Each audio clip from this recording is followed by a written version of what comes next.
ఈరోజు ఇక్కడ మనం కడియం కావ్య గారి గెలుపు కోసం ఈ మీటింగ్ ఏర్పాటు చేసుకొని వారి గెలుపుకు మన సపోర్ట్ అందించినందుకు మీ అందరికీ కూడా పేరు పేరున ధన్యవాదాలు. ఎందుకంటే నేను మొదటిసారి వరంగల్ ఈస్ట్ లో అడుగు పెట్టినప్పుడు మరి నేను ఎవరో తెలియకపోయినా కూడా 55,000 మెజారిటీ ఇచ్చారు. మరి మధ్యలో కొంత పొరపాటు జరిగి మేము పరకాలకు వెళ్ళడం జరిగింది. కానీ మళ్ళీ మా పొరపాటు తెలుసుకొని తిరిగి మళ్ళీ వరంగల్కు వచ్చినప్పుడు మీరు అక్కున చేర్చుకొని అవతల సిట్టింగ్ ఎమ్మెల్యే ఎన్ని భయప్రాంతాలకు గురి చేసినా, ఎన్ని తప్పుడు కేసులు పెట్టినా, ఎన్ని రకాల ఇబ్బందులకు గురి చేసినా కూడా మీరైతే మేము ఉంటాము అని చెప్పి నాకు కొండ నమ్మకంతో 15,000 మెజారిటీ ఇచ్చి గెలిపించిన మీ అందరికీ కూడా ఎల్లవేళలా రుణపడి ఉంటాను. మరి గతంలో నేను ఎమ్మెల్యేగా ఉన్నప్పుడు చేసిన అభివృద్ధి తప్పితే ఇప్పటి వరకు కూడా మరి టిఆర్ఎస్ గవర్నమెంట్ లో ₹1 అభివృద్ధి కూడా జరగలేదనే విషయం మీ అందరికీ కూడా తెలుసు. మళ్ళీ కాంగ్రెస్ పార్టీ అధికారంలోకి వచ్చింది. రేవంత్ రెడ్డి గారు ముఖ్యమంత్రి అయినారు. 6 గ్యారంటీలను ఇప్పటికే అప్లికేషన్లు తీసుకున్నారు. అందులో 5 గ్యారంటీలను అమలు చేశారు. మిగతా గ్యారంటీలను కూడా మరి ఎలక్షన్ల తర్వాత అమలు చేయబోతా ఉన్నారు. ఒక పక్క 92% రైతులకు ఏదైతే రైతు బంధు ఇవ్వడం జరిగింది. 2 లక్షల రూపాయల రైతు రుణమాఫీ కూడా ఆగస్టు 15 లోపల ఒకేసారి చేస్తామని కూడా మన ముఖ్యమంత్రి గారు చెప్పడం జరిగింది. మరి పోయిన ప్రభుత్వం లాగా మన టిఆర్ఎస్ వాళ్ళకే మేము ఇచ్చుకుంటాము, కాంగ్రెస్ వాళ్ళకి ఇయ్యము అనేటువంటి పద్ధతి కాకుండా మనము అందరికీ కూడా అర్హులైన వాళ్ళందరికీ కూడా ఈ రోజు మన ప్రభుత్వ కార్యక్రమాలు అందిస్తున్న విషయాన్ని ఈ సందర్భంగా నేను విజ్ఞప్తి చేస్తా ఉన్నాను. ఆయన ఉన్నాడు ఎర్రబెల్లి అని, బల్లి అన్నానో బెల్లి అన్నానో నాకు తెలియదు. ఇక ఆయన మాట్లాడతాడు, పాపం ఆయనకు మాటే చక్కగా రాదు. ఓ పక్క చెవులిన కూడా ఓ పక్క నత్తి. ఒక రోజేమో సుకుంట మీద ఏం చేసిందంటే బిఆర్ఎస్ పార్టీ పెట్టింది కొత్తగా. మన పార్టీ ఏంటిది? కొత్త పార్టీ. ఆ పార్టీ పేరు ఏం పేరు? బిఎస్పీ. బిఆర్ఎస్ కూడా అనలేదు. ఇక మొన్న మీటింగ్ పెట్టినప్పుడు అన్నాడు కదా, నేను చెప్పలే కేసీఆర్ మీద కింద 3వ స్థానంలో పోతున్నా, నేను చెప్పలే అన్నాడు. అటువంటి నాయకుడు ఈరోజు బిఆర్ఎస్ పార్టీలో ఉన్నాడు. ఇంకేమన్నాడు?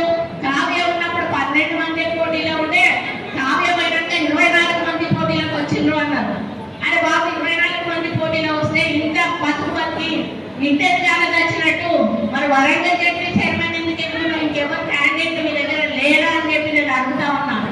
ఈరోజు బీఆర్ఎస్ లో బీజేపీలో క్యాండిడేట్ల కొరత ఉన్నది కాబట్టి ఓడిపోయిన వాళ్ళని మళ్ళీ ఎమ్మెల్యేలు ఓడిపోయిన వాళ్ళని ఎంపీలుగా నిలబెట్టేటువంటి దౌర్భాగ్య పరిస్థితి ఆ 2 పార్టీలకు వచ్చినాయంటే ఈరోజు వాళ్ళ పరిస్థితి ఏంటో మనం అర్థం చేసుకోవాల్సిన అవసరం ఉందని కూడా ఈ సందర్భంగా నేను విజ్ఞప్తి చేస్తా ఉన్నాను. ఇక నిన్నగాక ఉన్న కేసీఆర్ ఒక మీటింగ్ లో మనకి రేవంత్ రెడ్డి గారిని చెప్తా ఉన్నాడు, నెల్లి పుట్టట. ఆయన మాట్లాడే మాటలకు అర్థం లేదు. ఆయన దేని గురించి? అంబేద్కర్ గురించి మాట్లాడుతూ ఉన్నాడు. అంబేద్కర్ గురించి మాట్లాడే నైతిక హక్కు కేసీఆర్ లేదు. శ్రీహరామ్ ఇక్కడే ఉన్నాడు. ఒక్క రోజున వర్ధంతి చేసిండా, ఒక్క రోజున జయంతి చేసిండా? ఏమీ చేయలేదు. మరి ఎలక్షన్ రాగానే అంబేద్కర్ గుర్తుకొస్తా ఉన్నాడు. భాష మాట్లాడుతూ ఉన్నారు. కాబట్టి భాష మొదలుపెట్టిందే వాళ్ళు. దానికి మేమేమన్నా మాట్లాడితే కౌంటర్ మాట్లాడతారు కానీ ఆ భాష పుట్టింది కాంగ్రెస్ పార్టీ నుంచి కాదు. కార్యక్రమాలు చేరికలు పెడతాం. త్వరగా అందరి సమస్యలే చేరుతారు. దయచేసి అన్నిగా భావించండి.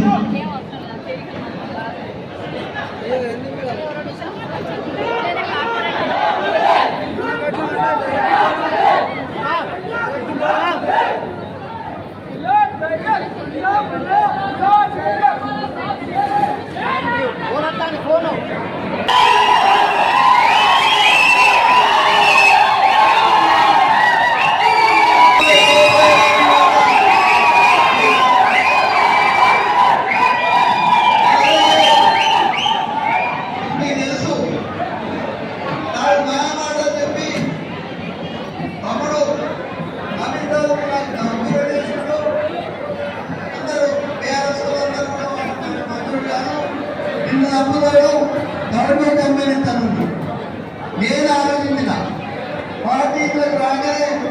ఈ చిన్న పిల్లలు అందరికీ పెద్ద ఆర్పేద ఇప్పిస్తాను మరి ఆయనకు టికెట్ కూడా కనిపిస్తున్నారు.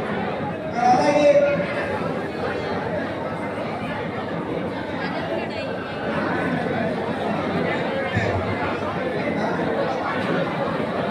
అలాగే ఏదో మాట్లాడు దొరుకుతుంది.